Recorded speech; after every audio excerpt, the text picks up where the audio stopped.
নমস্কার। নকশি খাতায় আপনাদের সব্বাইকে স্বাগত। কেমন আছেন সকলে? আশা করি শান্তিতে আছেন, সুস্থ আছেন।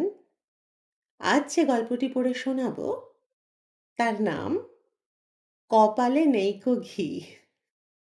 লেখা শ্রদ্ধেয়া সাহিত্যিক শ্রীমতী আশাপূর্ণা দেবী। বন্ধুবর ২ খানা সিনেমার টিকিট দিয়া গেল। শৌখিন লোক, পয়সা আছে। প্রথম রজনীর জন্য প্রথম শ্রেণীর ২ খানা টিকিট আগে ভাগে কিনিয়া রাখিয়াছিল, সস্ত্রীক যাইবে বলিয়া। বলিল, চট করে তৈরি হয়ে নে, কেন নষ্ট হবে টিকিট দুখানা। ভেবেছিলাম শনিবারের সন্ধ্যাটা কাটবে ভালো। অনেক দিন ধরে অ্যাডভার্টাইজ করছে বইটার। গেলি না যে? তোর নিজের কি হলো? অদৃষ্ট, এই মাত্র খবর এলো দিদিমা মরো, রাত নেকে না। সে কি রে? এই যে সেদিন দিদিমা শ্রাদ্ধের নেমন্তন্ন খেলাম। আরে সে তো আমার দিদিমা, এ হচ্ছে গিন্নির। আমার দিদিমা হলে প্রোগ্রাম চেঞ্জ হতো কিনা সন্দেহ। যাক, এখন চললাম বরানগরে। রাতের মধ্যে বুড়ি যদি টেসে বসে থাকে তাহলে অনেক ভোগান্তি আছে কপালে। গিন্নি ঢাকাই শাড়ি পরেছিলেন, বদলে মিলের শাড়ি পরবেন, সেই ফাঁকে ছুটে এলাম। তোরা দুজনে দেখে আয়, তাতেই আমার আত্মার সদ্গতি হবে। 2 সিটারখানা লইয়া মুহূর্তের মধ্যে অদৃশ্য হইয়া গেল।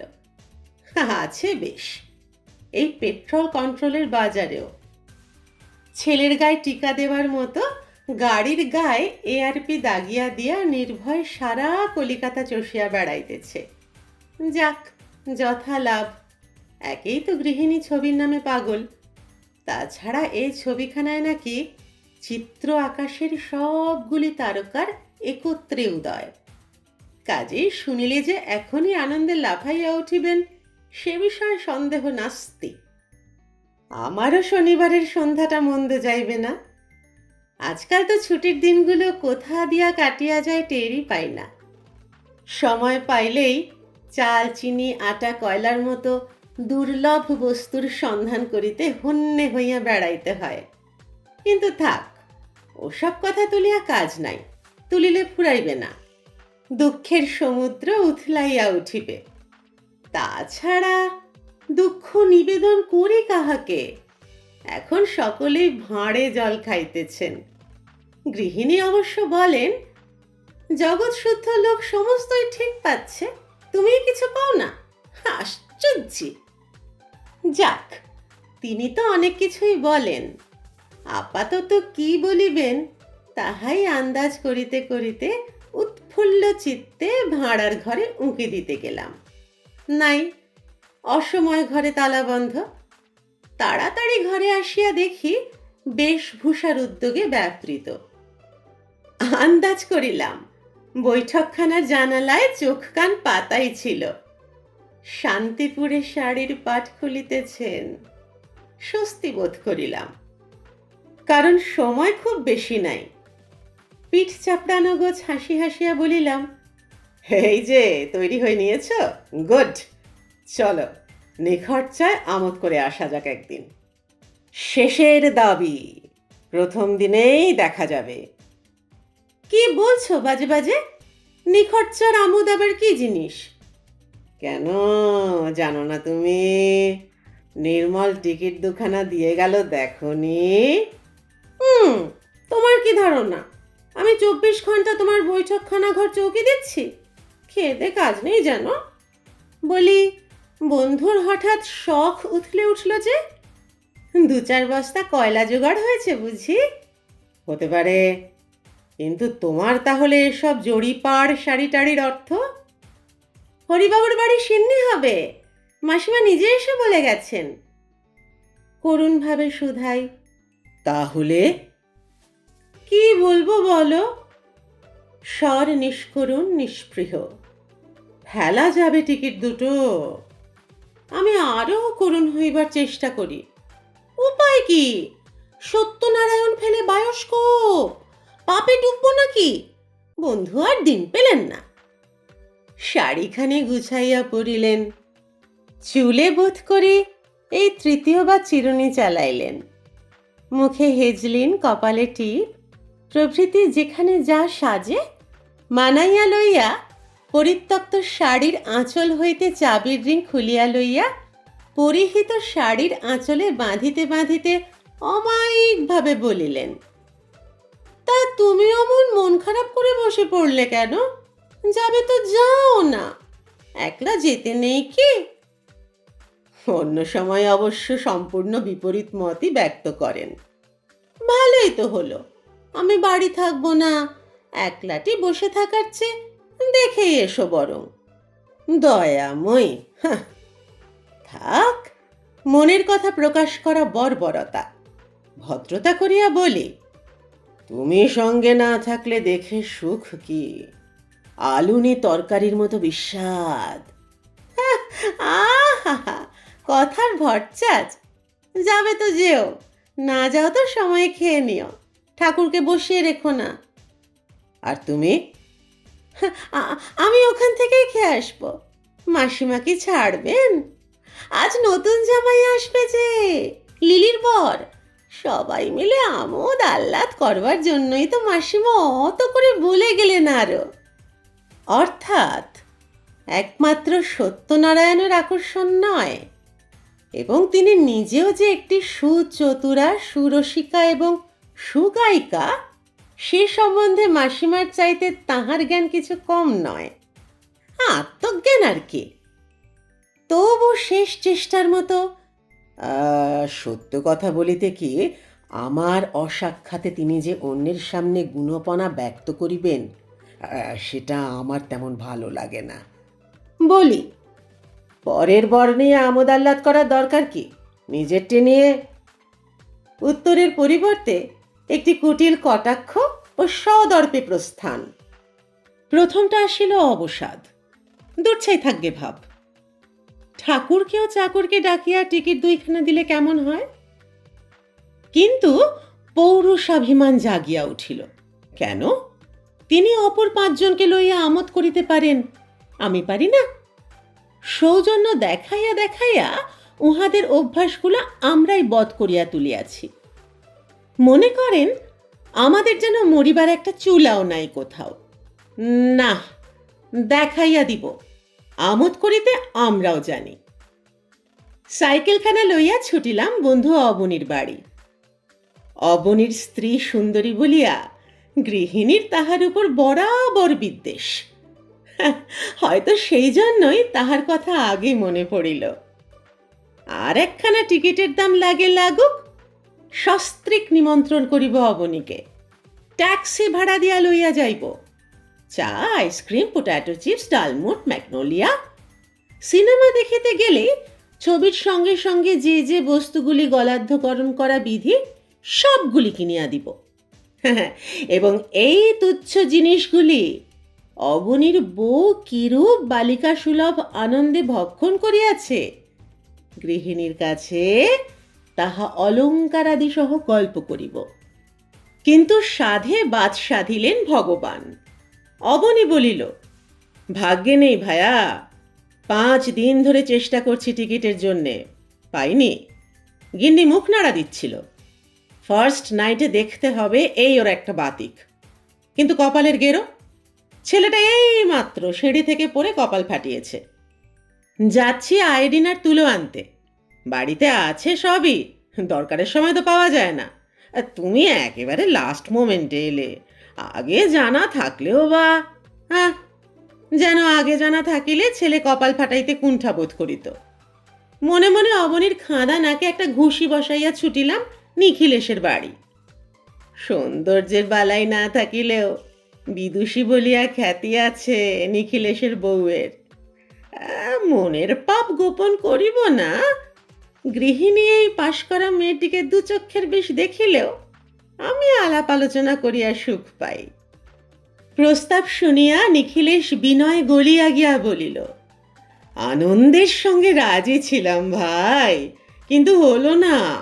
বউয়ের ফিট হয়েছে। ফিট হঠাৎ?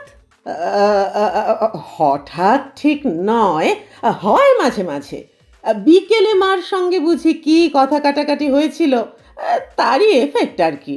মারও আছে অবুঝপনা। গোল্লায় যাও বলিয়া সবেগে ছুটিলাম শশাঙ্কর বাসায়। না রূপ না বিদ্যা, কিছুরই বালাই নাই। নেহাত গেরস্থালী মেয়ে শশাঙ্কর বউ, সঙ্গিনী হিসাবে খুব যে চিত্তাকর্ষক তাহা নয়, কিন্তু ঝোঁক চাপিয়াছে যখন, হায়, আমার ভাগ্যে আজ পোড়া শোল মাছও জলে ঝাঁপ দিল।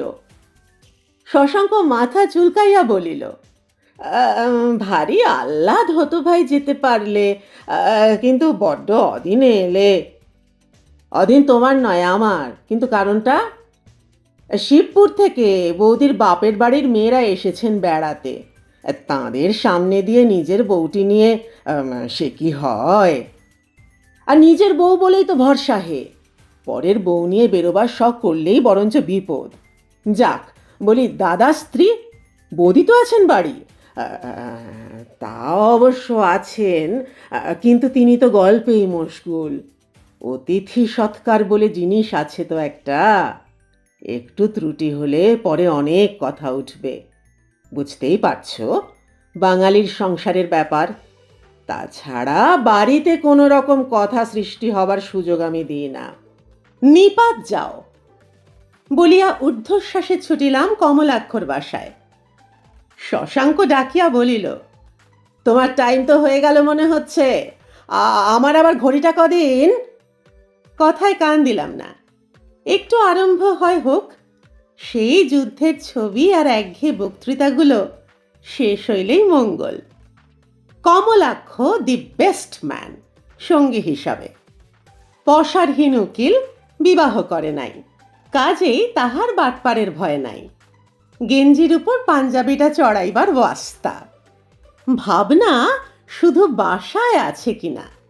বাসায় ছিল, আমার কাতরোক্তি শুনিয়া ছুটিয়া বাহিরে আসিল। চাকরকে ডাকিয়া সাইকেলখানা তুলিবার হুকুম দিয়া নিজে আমাকে টানিয়া তুলিল। ব্যাপার কি, এরকম দিক বিদিক জ্ঞান শূন্য হয়ে ছুটে আসবার হেতু? বুড়ো বয়সে পড়ে ঠ্যাং ভাঙলি? খুব লেগেছে নাকি?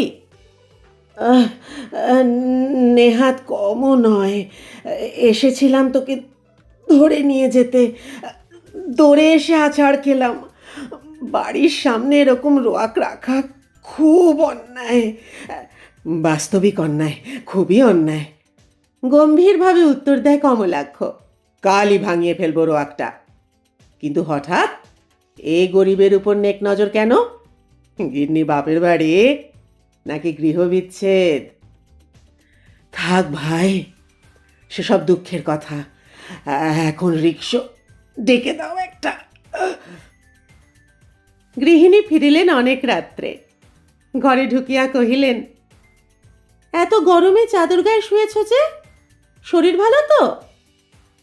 উত্তর না দিয়া প্রশ্ন করিলাম, তোমার এত দেরি?